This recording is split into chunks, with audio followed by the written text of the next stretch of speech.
یہ آکاشوانی سری نگر ہے۔ سپہر کے 3:50 ہوئے ہیں۔ خبروں کا بلیٹن لے کر میں بلال وانی۔ پہلے اہم خبروں کی سرخیاں۔ ایران اور امریکہ کے درمیان پاکستان میں ہوئے مذاکرات بغیر کسی نتیجے کے اختتام پذیر۔ سالانہ شری امرناتھ جی یاترا کا 3 جولائی سے ہوگا آغاز، شرائن بورڈ کی تیاریاں مکمل۔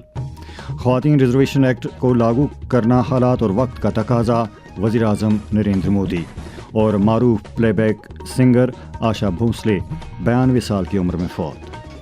خبریں تفصیل کے ساتھ۔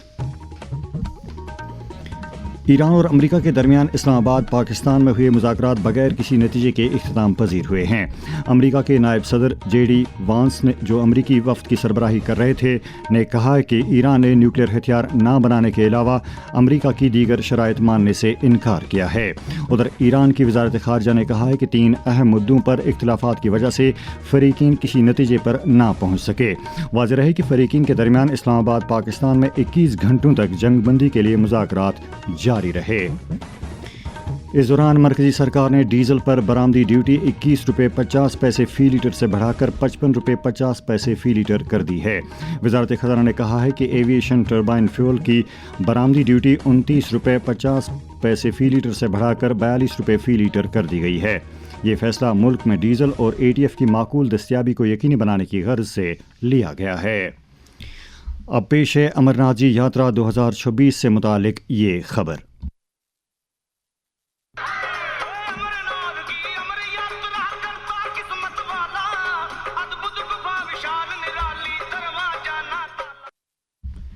سالانہ شری امرناتھ جی یاترا کا آغاز اس سال 3 جولائی سے ہوگا، جو 57 دنوں تک جاری رہنے کے بعد 28 اگست کو رکشا بندھن کے موقع پر اپنے اختتام کو پہنچے گی۔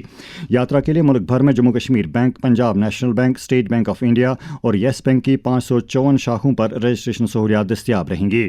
رجسٹریشن کا عمل 15 اپریل سے آن لائن اور آف لائن شروع ہوگا۔ لیفٹننٹ گورنر منوج سنہا نے کہا ہے کہ یاترا کے احسن انعقاد کے لیے شرائن بورڈ نے تمام انتظامات مکمل کیے ہیں۔ 3 جولائی سے یاترا پرارمبھ ہوگی اور 28 اگست کو رکشا بندھن کو سماپت ہوگی۔ تو موٹے طور پر اس بار کی یاترا تھوڑی لمبی ہوگی، 57 دن کا یہ پیریڈ ہوگا۔ اور جیسا آپ سب جانتے ہیں، پرتھم پوجا جیشٹھ پورنیما کے دن ہوتی ہے، وہ 29 جون 2026 کو پرتھم پوجا ہوگی۔ 15 اپریل سے پنجیکرن شروع ہو جائے گا۔ ایڈوانس رجسٹریشن 554 بینک کی شاخائیں ہیں، Jammu Kashmir bank, Punjab national bank, state bank of India اور یس بینک۔ تو دیش بھر میں وبھن شاخائیں ہیں جہاں یہ پنجیکرن کا کام ہوگا۔ جو ڈیووٹیز ہیں وہ منیمم ایج 13 سال ہونی چاہیے اور میکسیمم 70 سال، انہی کو پنجیکرت کیا جائے گا۔ آن لائن رجسٹریشن ہماری جو ویب سائٹ ہے شری امرناتھ جی شرائن بورڈ کی آفیشیل ویب سائٹ کے تھرو بھی پنجیکرن کرا سکتے ہیں۔ جموں کشمیر میں کل یعنی 11 اپریل کو نشہ مکت جموں کشمیر ابھیان شروع کیا گیا۔ 3 ماہ سے زائد کے عرصے تک جاری رہنے والی اس خصوصی مہم کے دوران یوٹی میں منشیات کی لعنت کا خاتمہ کرنے کے لیے ہر سطح پر متعدد سرگرمیاں انجام دی جائیں گی۔ لیفٹننٹ گورنر منوج سنہا نے اپنے پیغام میں کہا ہے کہ انتظامیہ نوجوانوں کو اس بار اس لت سے بچانے کے لیے کمر بستہ ہے۔ انہوں نے منشیات کا کاروبار کرنے والوں کے خلاف کڑی کارروائی کا بھی پیغام دیا ہے۔ ڈرگ اسمگلنگ سے جڑے تسکر کا پاسپورٹ، اس کا ڈرائیونگ لائسنس، کا آدھار نمبر، اس کے آرمز لائسنس سب کچھ نیرست کر دیا جائے گا، اور اگر فرار ہوگا تو لک آؤٹ سرکولر جاری کیا جائے گا۔ NDPS ایکٹ کے تحت اس کی چل اچل سمپتی بھی اٹیچ کی جائے گی، بینک اکاؤنٹ فریز کیا جائے گا اور اس کے خلاف فائنینشیل انویسٹیگیشن بھی پرارمبھ کیا جائے گا۔ اس لت میں مبتلا نوجوانوں کی باز آبادکاری کے لیے لازمی اقدامات کے بارے میں شیر Kashmir institute of medical sciences Soura کے سابق میڈیکل سپرنٹینڈنٹ اور نامور مصنف ڈاکٹر سید امین تابش نے آکاشوانی نیوز سری نگر کے ساتھ بات کرتے ہوئے کہا۔ منشیات کا غلط استعمال معاشرے کے لیے سنگین خطرہ ہے۔